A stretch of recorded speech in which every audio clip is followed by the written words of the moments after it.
Good morning students. चलिए आज हम पढ़ते हैं प्रेजेंट परफेक्ट कंटिन्यूअस टेंस। देखो याद रखने का एक साधारण सा तरीका, ठीक ना। प्रेजेंट परफेक्ट कंटिन्यूअस टेंस का हिंदी याद रखने का एक साधारण सा तरीका। प्रेजेंट का वर्तमान, परफेक्ट का पूर्ण, कंटिन्यूअस का अपूर्ण, ठीक है।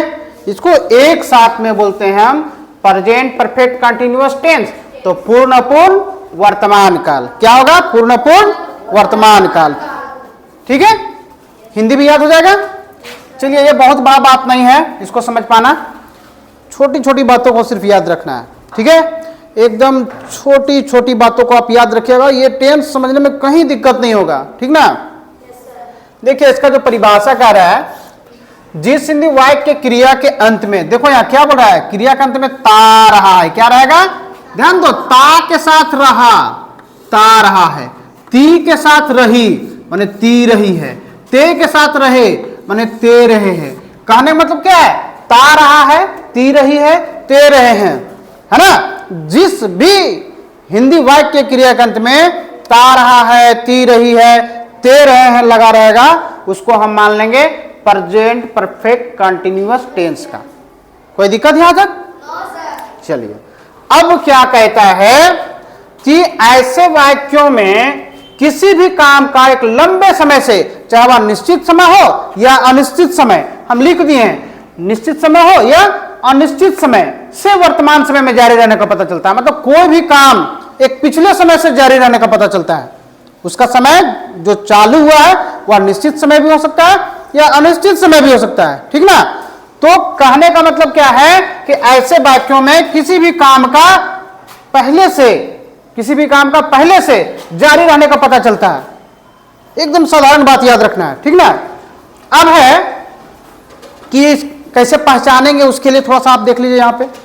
ये जो आपका बोल रहा है कि ता रहा है, ती रही है, ते रहे हैं, इसके बाद बोल रहा है कि किसी भी काम का जो है सो पिछले समय से, चाहे अनिश्चित हो या निश्चित समय हो, से जारी रहने का पता चलता है। तो आप यहाँ देखिए उदाहरण यहाँ आपको दिए हैं हम। राधा 10 बजे से खेलती रही है। राधा 10 बजे से खेलती रही है। देखिए पहला पहचान ती रही है, तो ये तो साफ पता चल गया ना परिभाषा के अनुसार कि ती रही है। जहां लिखा हुआ मिलेगा तो उसको क्या मान लेंगे हम? हाँ, ती रही है मतलब प्रेजेंट परफेक्ट कंटिन्यूअस टेंस का मान लेंगे। तो ती रही है और एक पिछला समय से काम जारी रहने का पता चलता है ना। क्या दिया? 10 बजे से, माने 10 बजे से खेलती रही है। राधा कितना बजे से? 10 बजे से खेलती रही है। तो आप देखिए एक समय भी यहां हुआ दिया हुआ है और 10 बजे एक निश्चित समय दिया हुआ है, ठीक है। और क्या दिया हुआ है? ती रही है। तो दोनों तो पता चल गया, ठीक ना। अब आइए इसी को दूसरे रूप में हम कैसे लिख सकते हैं? ती रही है, ते रहे हैं नहीं लगा हुआ मिले, फिर भी वो प्रेजेंट परफेक्ट कंटिन्यूअस टेंस का होगा। कैसे होगा वो आप देखिए। राधा 10 बजे से खेल रही है। आप बताइए, राधा 10 बजे से खेलती रही है और राधा 10 बजे से खेल रही है, दोनों में कोई अंतर है क्या? अंतर यहां लिखावट में इतना है, इसमें ती रही है लिखा हुआ है, इसमें ती रही है नहीं लिखा हुआ है, सिर्फ इसमें खेल रही है लिखा हुआ है। लेकिन परिभाषा के अनुसार कि पिछले समय से, चाहे निश्चित समय हो या अनिश्चित समय हो, काम जारी रहने का पता चलता है। तो यहां 10 बजे से काम जारी है कि नहीं? कितना बजे से काम जारी है? 10 बजे से। एक निश्चित समय दिया हुआ है, बात समझ में आ रहा है नहीं? तो जब इसमें साफ परिभाषा के अनुसार, परिभाषा आपको थोड़ा सी सिर्फ याद करना है और परिभाषा के अनुसार आपको पकड़ लेना है, ठीक ना। ता रहा है, ती रही है, ते रहे हैं लगा हुआ रहे तो क्या मान लेना है? इस टेंस में। और ता रहा है, ती रही है, ते रहे हैं नहीं रहे, इसके बाद भी हम कैसे मान लेंगे इस टेंस में? तब मानेंगे जब यहां कोई समय दिया हुआ हो, है ना, कोई समय दिया हुआ हो, ठीक ना। जैसे आपको और कुछ उदाहरण हम दे रहे हैं, अब देख लीजिए इसको। देखिए यहां पे दोनों दे रहे हैं ना। देखिए यहां राम कल से पढ़ रहा है, ठीक है। ध्यान दीजिए दूसरा हम देते हैं राम कल से पढ़ता रहा है, ठीक है। राम कल से पढ़ता रहा है। अब दोनों को गौर से समझिए, इसमें ता रहा तो है लिखा हुआ, तो साफ पता चल गया कि ये प्रेजेंट परफेक्ट कंटीन्यूअस टेंस का है। चूंकि ता रहा है लिखा हुआ है, इसमें देखिए ता रहा है लिखा हुआ है, लिखा हुआ है कि नहीं क्रिया में।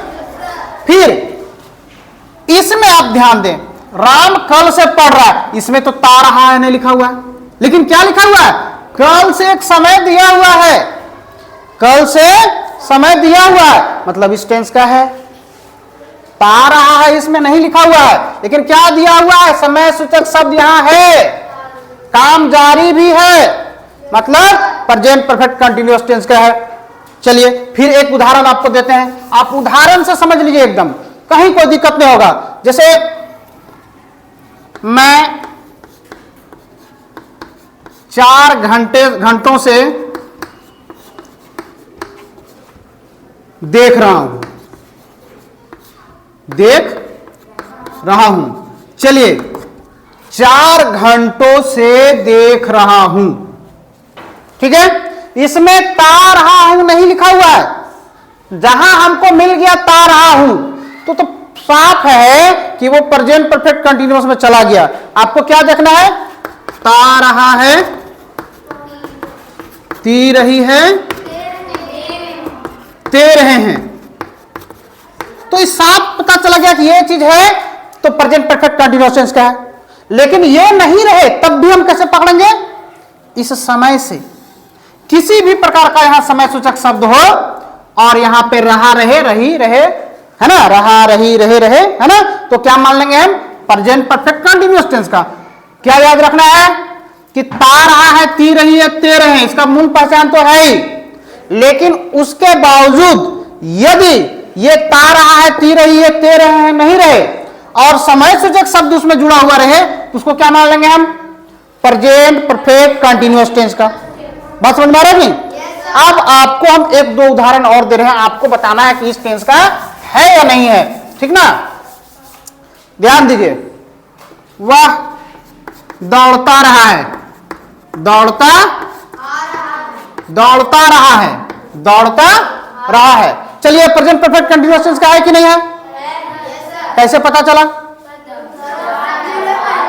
ता रहा है, वो दौड़ता रहा है, मैंने ता रहा है, ये ता रहा है, इसी से पता चला। बात समझ में आ रहा है नहीं? चलिए वह दौड़ रहा है, वह दौड़ रहा है, इस टेंस का है कि नहीं है, इसमें ता रहा है नहीं लगा हुआ ना, क्या इसमें आएगा, नहीं आएगा, ये इसमें नहीं है। अब आइए, वह 5 बजे से दौड़ रहा है, इसमें आएगा कि नहीं आएगा, वेरी गुड, किससे पता चला, इससे, समय से, है ना। इसमें किससे पता चला, ता रहा है से, इसमें किससे पता चला, ता रहा है से, और इसमें किससे पता चला, गुड, ये जो 5 बजे दिया हुआ इस समय से, है ना, और इसमें ना ता रहा है और ना ही कोई समय सूचक शब्द है, इसका मतलब ये प्रेजेंट परफेक्ट कंटीन्यूअस टेंस का नहीं है, ये प्रेजेंट कंटीन्यूअस टेंस का है। क्लियर, कोई दिक्कत यहां समझने में? चलिए अब बनाने के लिए सीखेंगे, कैसे इसको बनाएंगे, बस पकड़ना कैसे ही आप समझ गए, बस जहां इस टाइप से ट्रांसलेशन मिले, सेंटेंस आपको मिले तो आपको समझ जाना ये प्रेजेंट परफेक्ट कंटीन्यूअस टेंस का है। कोई दिक्कत नहीं ना। देखिए बनाने का नियम क्या कहता है, इसको समझिए आप। बनाने का नियम कहता है कि ऐसे वाक्यों को हिंदी से अंग्रेजी में अनुवाद करने के लिए हेल्पिंग वर्ब के रूप में, हेल्पिंग वर्ब के रूप में हैज बीन या हैव बीन, ठीक है, क्या लगता है, हैज बीन या हैव बीन, ठीक ना। एवं वर्ब के अंत में आईएनजी का प्रयोग किया जाता है, वर्ब के अंत में आईएनजी का मतलब हुआ वर्ब का चौथा रूप, है ना।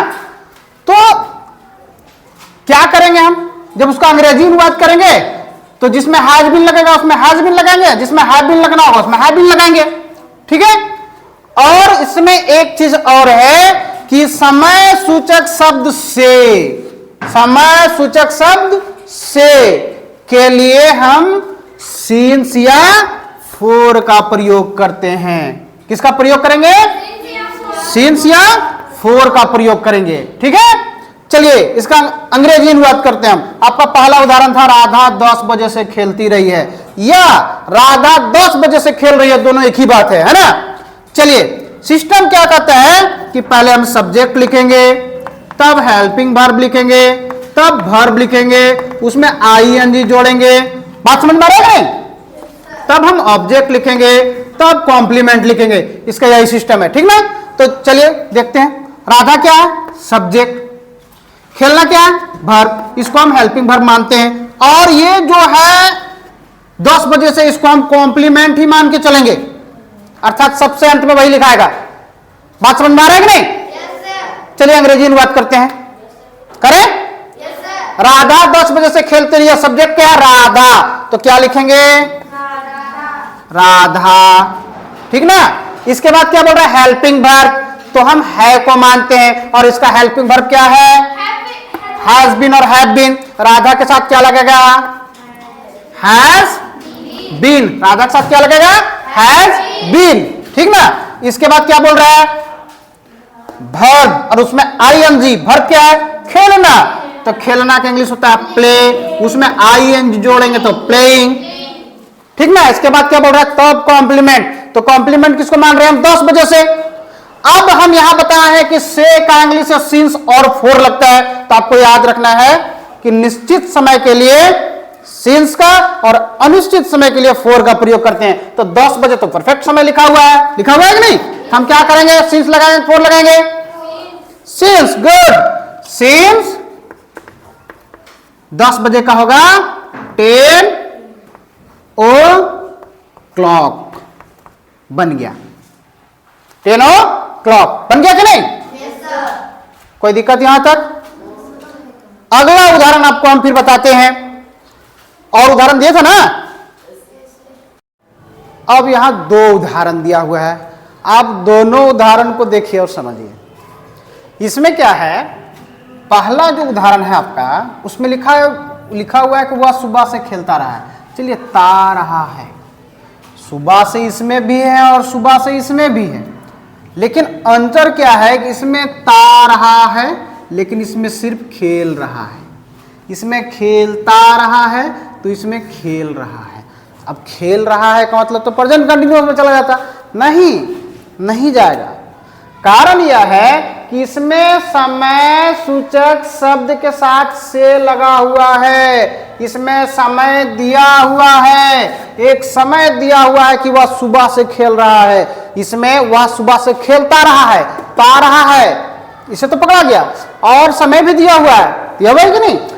इसमें ता रहा है नहीं लिखा हुआ है, ता गैब है, लेकिन समय दिया हुआ है। और उदाहरण क्या का परिभाषा आपका क्या कह रहा था कि पिछले समय से, एक निश्चित समय हो या अनिश्चित समय हो, एक पिछले समय से काम जारी रहता है। इसमें काम जारी है खेलने का, पिछले समय से, उसी टेंस में आया। ट्रांसलेशन इसका वैसा ही बनेगा, वह सुबह से खेल रहा है। आपका जो सिस्टम कहता है, चलिए फिर से देखिए। सब्जेक्ट, हेल्पिंग वर्ब, ये आपका वर्ब, तब आईएनजी, तब आपका ऑब्जेक्ट, तब कॉम्प्लीमेंट। चलिए सब्जेक्ट आपका क्या है? वह।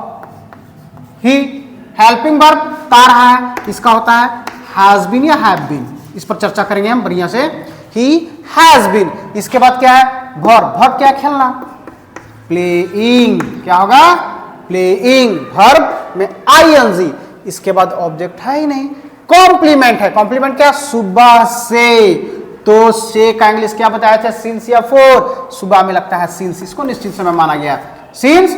इसके बाद सुबह का द मॉर्निंग। ठीक है, बस यही समझना है आपको।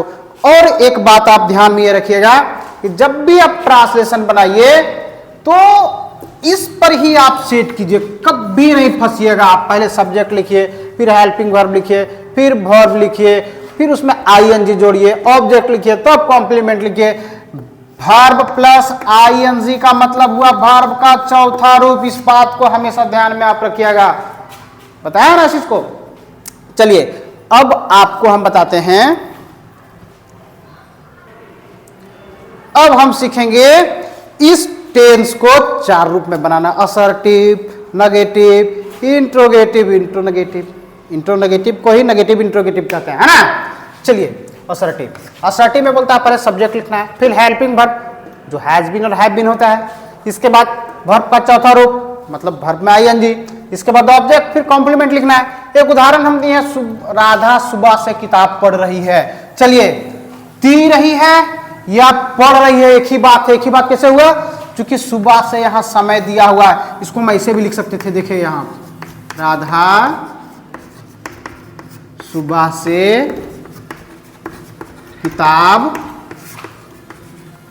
पढ़ती रही है, एक ही बात है ना। क्योंकि इसमें अगर ती नहीं दिया हुआ है लेकिन समय सूचक शब्द तो है सुबह, इसी से ना पकड़ना है। चलिए अब आप आइए, इसका अंग्रेजी अनुवाद कैसे होगा। पहले बोल रहा है सब्जेक्ट लिखने के लिए, सब्जेक्ट क्या, राधा, हम लिखेंगे राधा।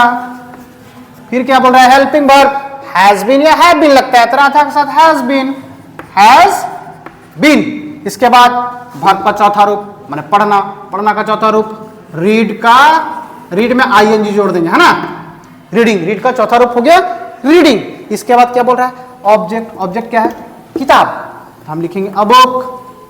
कॉम्प्लीमेंट, कॉम्प्लीमेंट मानना है हमको किसको, सुबह से को, तो से का इंग्लिश क्या बताया है, निश्चित समय है, सिंस लगेगा, सुबह का मॉर्निंग, तो सिंस द मॉर्निंग। ये हो गया आपका असर्टिव, ये हो गया आपका असर्टिव। इसके बाद बताते हैं आपको हम नेगेटिव। इसके बाद क्या होगा, नेगेटिव, है ना। नेगेटिव कैसे होगा, तो इसी का नेगेटिव लिखेंगे हम। तो नेगेटिव होता क्या है, मतलब जो बात इनकार किया जाता है उसको नेगेटिव बोलते हैं। चलिए इसी को बनाते हैं। नेगेटिव में पहले क्या होता है, पहले सब्जेक्ट लिखेंगे, तब हैज लिखेंगे या हैव, जो भी लगता है ना, जो भी लगना रहे, हैज लगना रहे तो हैज, हैव लगना रहेगा तो हैव। चलिए सब्जेक्ट हैज या हैव। इसके बाद लिखेंगे नहीं के लिए नोट, नहीं के लिए नोट। इसके बाद हम लिखेंगे बीन, याद रहे बीन के पहले नोट लगता है। इसके बाद वर्ब का चौथा रूप, तब ऑब्जेक्ट लिखेंगे, अब इसके बाद कॉम्प्लीमेंट हम लिखेंगे। इसके बाद क्या करेंगे, हम कॉम्प्लीमेंट लिखेंगे, ठीक है। इसका नेगेटिव लिखिए, राधा सुबह से किताब पढ़ रही है, हम लिखेंगे राधा सुबह से किताब नहीं पढ़ रही है। चलिए क्या लिखेंगे, राधा सुबह से किताब नहीं पढ़ रही है, नहीं पढ़ रही है, नहीं पढ़ रही है या नहीं पढ़ती रही है, एक ही बात है, इस बात को हमेशा ध्यान में रखिएगा आप, है ना। चलिए पहले क्या बोल रहा है, सब्जेक्ट, सब्जेक्ट क्या है आपका राधा, सब्जेक्ट क्या है राधा। फिर बोल रहा है हैज या है, तो क्या लगेगा राधा के साथ हैज, है ना। इसके बाद क्या बोल रहा है, नोट, नोट क्यों, इस नहीं के लिए, तो नोट, राधा हैज नोट। इसके बाद क्या बोल रहा है, बीन, हम लिखेंगे बीन। इसके बाद क्या बोल रहा है, वर्ब का चौथा रूप मैंने पढ़ना का चौथा रूप, रीड का चौथा रूप रीडिंग, रीडिंग। इसके बाद ऑब्जेक्ट, ऑब्जेक्ट क्या है, बुक, बुक। इसके बाद कॉम्प्लीमेंट, कॉम्प्लीमेंट हम किसको मान लिया, सुबह से, ये कॉम्प्लीमेंट है। कॉम्प्लीमेंट पकड़ने का तरीका हम बता चुके थे, पहले भी आप लोगों को बता चुके हैं, है ना। चलिए तो क्या होगा कॉम्प्लीमेंट का, सिंस, फिर वही जो लिखा हुआ है उसी को लिखेंगे, सिंस द मॉर्निंग। कोई दिक्कत यहां तक, कोई दिक्कत नहीं। चलिए इससे अगला देखते हैं अब हम इंट्रोगेटिव। देखिए इंट्रोगेटिव में क्या होता है कि पहले लिखाता है हैज या हैव, तब सब्जेक्ट, तब बीन, तब वर्ब का चौथा रूप, तब ऑब्जेक्ट, तब कॉम्प्लीमेंट, यही होता है। अभी उदाहरण क्या था, उसी का 4 रूप बनाएंगे, है ना। अभी जो उदाहरण था उसी का हम क्या करेंगे, 4 रूप बनाएंगे, ठीक है। चलिए लेते हैं उदाहरण को। ये रहा आपका इंट्रोगेटिव। देखिए क्या राधा सुबह से किताब पढ़ रही है ना। चलिए क्या करेंगे, इंट्रोगेटिव में हैज या हैव लगता है तो राधा के साथ क्या लगेगा, क्या के लिए, हैज, राधा। याद रहे प्रोपर नाउन कभी आता है, कभी भी लिखा था कैपिटल लेटर से, है ना, जैसे आर लिखे यहां कैपिटल लेटर में, ठीक ना। तो हैज राधा, इसके बाद क्या बोल रहा है, बीन लिख देंगे, हैज राधा बीन। फिर बोल रहा है वर्ब का चौथा रूप, पढ़ना का चौथा रूप क्या हो जाएगा भाई, good, reading, has Radha been reading. इसके बाद क्या बोल रहा है, ऑब्जेक्ट, ऑब्जेक्ट क्या है, किताब, अ बुक। इसके बाद कॉम्प्लीमेंट किसको मान रहे हैं? सुबह से को, तो क्या लिखेंगे?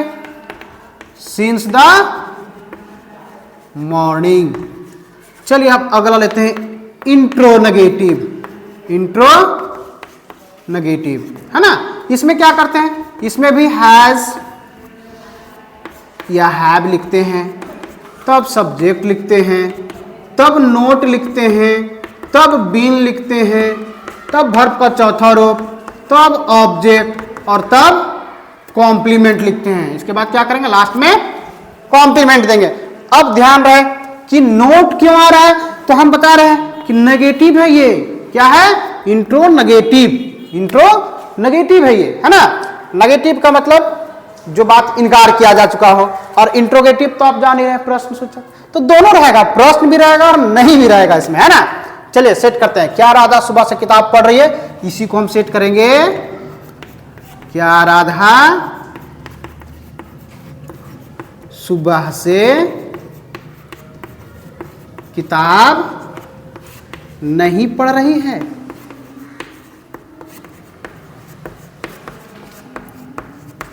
अब इसका अंग्रेजी अनुवाद क्या होगा बताइए? चलिए हम बताते हैं। पहले क्या करेंगे? हैज या हैव, ये दोनों में कोई एक आता है। तो राधा नाम है तो लगेगा हैज, हम लिखेंगे हैज। फिर क्या आएगा? सब्जेक्ट राधा, राधा। इसके बाद क्या बोल रहा है? नोट, तो हैज राधा, नोट किसके लिए? नहीं के लिए, हैज राधा नोट। इसके बाद क्या बोल रहा है? बिन। याद रहे हमेशा बिन के पहले नोट आता है हमेशा, है ना। बिन, राधा, हैज राधा नोट बिन। इसके क्या बात बोल रहा है? वर्ब का चौथा रूप। चलिए पढ़ना का चौथा रूप हो जाएगा रीडिंग। फिर ऑब्जेक्ट, ऑब्जेक्ट क्या है? अब बुक। इसके बाद क्या है? सुबह से, कॉम्प्लीमेंट, है ना। Since the morning. कोई बड़ी चीज नहीं है, छोटी छोटी बातों को आपको याद रखनी है।